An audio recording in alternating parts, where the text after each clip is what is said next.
ಚಕ್ಲಿ ಅಂದ್ರೆ ಯಾರಿಗೆಲ್ಲ ಇಷ್ಟ ಆಗಲ್ಲ ಹೇಳಿ? ಚಿಕ್ಕ ಮಕ್ಕಳಿಂದ ಹಿಡಿದು ವಯಸ್ಸಾದ ಅಜ್ಜ, ಅಜ್ಜಿಯವರೆಗೂ ತುಂಬಾ ಇಷ್ಟಪಟ್ಟು ತಿನ್ನುವ ಖಾದ್ಯ ಅಂದ್ರೆ ಅದು ಚಕ್ಲಿ ಅಂತಾನೆ ಹೇಳಿದ್ರೆ ತಪ್ಪಾಗೋದಿಲ್ಲ. ನಮ್ಮ ಭಾರತೀಯ ಸಂಸ್ಕೃತಿಯಲ್ಲಿ ಇದನ್ನ ಆರೋಗ್ಯಕರವಾದ ಕುರುಕಲು ತಿಂಡಿ ಅಂತ ಅಂದ್ರೆ ಅದು ಪಾರಂಪರಿಕ ವಿಧಾನದಿಂದ ಮಾಡುವಂತ ಚಕ್ಲಿ.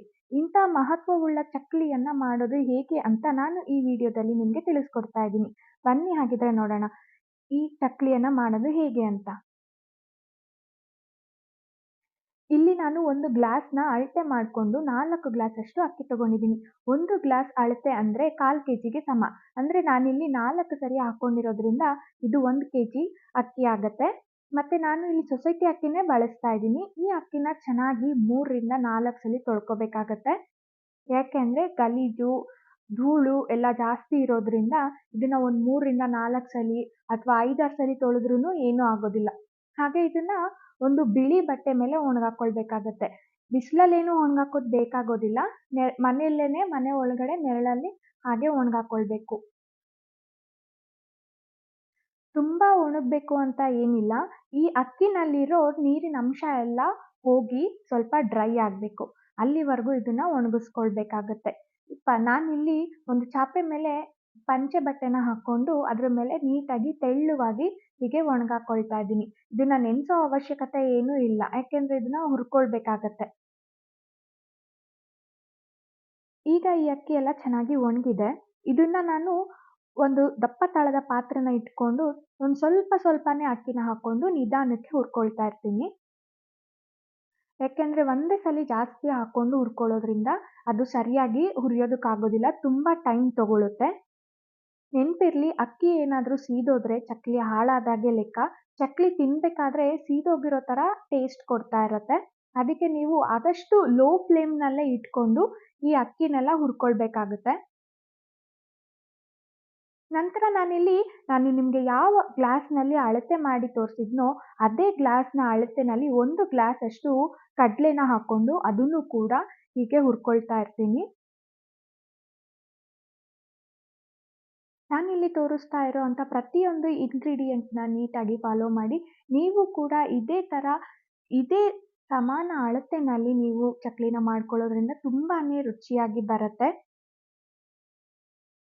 ಇದನ್ನು ಕೂಡ ನಾನು ನೀಟಾಗಿ ಹುರ್ಕೊಂಡು ನಾನು ಅಕ್ಕಿನ ಯಾವ್ದ್ರಲ್ಲಿ ಹುರ್ಕೊಂಡಿದ್ನೋ ಸೊ ಎಲ್ಲಾನು ಕೂಡ ನಾನು ಅದ್ರೊಳಗೆ ಹಾಕ್ಕೊಳ್ತಾ ಇರ್ತೀನಿ, ಮಿಕ್ಸ್ ಮಾಡ್ಕೊಳ್ತಾ ಇರ್ತೀನಿ. ಇವಾಗ ಇದು ಆಗಿದೆ. ನಂತರ ನಾನಿಲ್ಲಿ ಅದೇ ಗ್ಲಾಸ್‌ನಲ್ಲಿ 1 ಗ್ಲಾಸ್‌ನಷ್ಟು ಉದ್ದಿನ ಕಾಳನ್ನ ತಗೊಳ್ತಾ ಇದ್ದೀನಿ. ಅದನ್ನು ಕೂಡ ನೀಟಾಗಿ ಈ ತರ ಹುರ್ಕೊಳ್ತಾ ಇದ್ದೀನಿ. ನಾನು ಮತ್ತೆ ಹೇಳ್ತಾ ಇದ್ದೀನಿ, ಉರಿಯನ್ನ ಆದಷ್ಟು ಮೀಡಿಯಂ ಅಥವಾ ಲೋ ಫ್ಲೇಮ್‌ನಲ್ಲಿ ಇಟ್ಕೊಂಡು ನಿಧಾನವಾಗಿ ಆತರ ಪಡ್ದೆ ಹುರ್ಕೊಳ್ಬೇಕಾಗತ್ತೆ.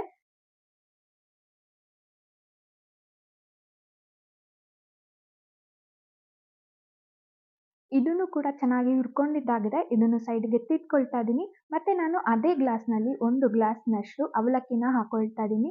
ಈ ಅವಲಕ್ಕಿ ಹಾಕೊಳ್ಳೋದ್ರಿಂದ ಚಕ್ಲಿ ತುಂಬಾ ಕ್ರಿಸ್ಪಿಯಾಗಿ ಬರುತ್ತೆ. ಹಾಗೆ ತುಂಬಾ ಒಳ್ಳೆ ರುಚಿಯನ್ನು ಕೂಡ ಕೊಡುತ್ತೆ. ಇನ್ನೊಂದು ವಿಷಯ ಹೇಳ್ಬೇಕು ಅಂದ್ರೆ ಚಕ್ಲಿ ಈ ತರ ಹುರ್ಕೊಂಡು ಇದನ್ನ ಸ್ಟೋರ್ ಮಾಡಿ ಇಟ್ಕೊಳ್ಳೋದ್ರಿಂದ ನಿಮ್ಗೆ ಬೇಕಾದಾಗ ಚಕ್ಲಿನ ಬಿಸಿ ಬಿಸಿಯಾಗಿ ಫ್ರೆಶ್ ಆಗಿ ಮಾಡ್ಕೊಂಡು ಕೂಡ ತಿನ್ಬೋದು. ಇವಾಗ ಇದನ್ನು ಕೂಡ ಹುರ್ಕೊಂಡಿದ್ದೀನಿ. ನಂತರ ನಾನಿಲ್ಲಿ 1 ಗ್ಲಾಸ್‌ನಷ್ಟು ಹೆಸರು ಕಾಳನ್ನ ಹಾಕೊಳ್ತಾ ಇದ್ದೀನಿ. ಈ ಹೆಸರು ಕಾಳನ್ನ ಹಾಕೋದ್ರಿಂದ ದೇಹಕ್ಕೆ ತುಂಬಾ ತಂಪನ್ನ ಕೊಡುತ್ತೆ. ಹಾಗೆ ಆರೋಗ್ಯಕ್ಕೂ ಕೂಡ ಇದು ಉತ್ತಮವಾಗಿರುತ್ತೆ. ಮತ್ತೆ ಚಕ್ಲಿಗೆ ಒಂದು ಒಳ್ಳೆಯ ಬಣ್ಣವನ್ನು ಕೂಡ ಕೊಡುತ್ತೆ.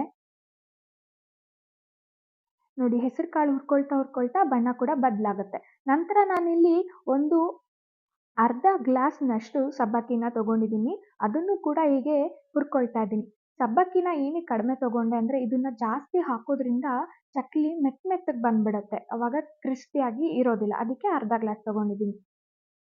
ಮತ್ತೆ ನಾನಿಲ್ಲಿ ಅರ್ಧ ಗ್ಲಾಸ್‌ನಷ್ಟು ಧನಿಯಾ ಬೀಜ ಮತ್ತೆ ಒಂದು 3 ಸ್ಪೂನ್ನಷ್ಟು ಜೀರಿಗೆನ ತಗೊಂಡು ಇಲ್ಲಿ ಬಳಸ್ತಾ ಇದ್ದೀನಿ. ಇದೆರಡು ಕೂಡ ಚಕ್ಲಿಗೆ ತುಂಬಾನೇ ಅದ್ಭುತವಾದ ರುಚಿಯನ್ನ ಕೊಡುತ್ತೆ. ಆದ್ರೆ ಇದನ್ನ ಬೇಗನೂ ಕೂಡ ಹುರ್ಕೊಳ್ಬೋದು. ಈಗ ನಾನು ಹುರಿದ ಎಲ್ಲಾ ಸಾಮಗ್ರಿಗಳನ್ನ ಚೆನ್ನಾಗಿ ಒಂದು ಸ್ಟೀಲ್ ಬಾಕ್ಸ್‌ನಲ್ಲಿ ಹಾಕೊಂಡು ಮಿಕ್ಸ್ ಮಾಡ್ಕೊಳ್ತಾ ಇದ್ದೀನಿ. ಆದಷ್ಟು ಪ್ಲಾಸ್ಟಿಕ್ ಅನ್ನ ಬಳಸೋದು ಅವಾಯ್ಡ್ ಮಾಡಿ. ಸ್ಟೀಲ್‌ನನ್ನೇ ಬಳಸಿ. ಯಾಕೆ ಅಂದ್ರೆ ಹುರ್ಕೊಂಡಿರೋ ಎಲ್ಲಾ ಐಟಮ್‌ಗಳು ಬಿಸಿ ಇರುತ್ತೆ. ನೀವು ಪ್ಲಾಸ್ಟಿಕ್ ಅಲ್ಲಿ ಹಾಕೋದ್ರಿಂದ ಅದು ಕನ್ಗೋ ಚಾನ್ಸಸ್ ತುಂಬಾನೇ ಇರುತ್ತೆ. ನೋಡಿ ಇವಾಗ ಇದನ್ನೆಲ್ಲ ಚೆನ್ನಾಗಿ ಮಿಕ್ಸ್ ಮಾಡ್ಕೊಂಡಿದ್ದಾಯ್ತು. ಇದನ್ನ ನಾನು ಮಿಲ್ನಲ್ಲಿ ಪೌಡರ್ ಮಾಡಿಸಿ ಇಟ್ಕೊಂಡಿರ್ತೀನಿ. ನೋಡಿ ಇವಾಗ ಮಿಲ್ನಲ್ಲಿ ಪೌಡರ್ ಮಾಡಿಸ್ಕೊಂಡು ಬಂದಿದ್ದೀನಿ. ತುಂಬ ನುಣ್ಣಗೆ ಸಾಫ್ಟ್ ಆಗಿ ಪೌಡರ್ ಮಾಡಿಸ್ಕೋಬೇಕು.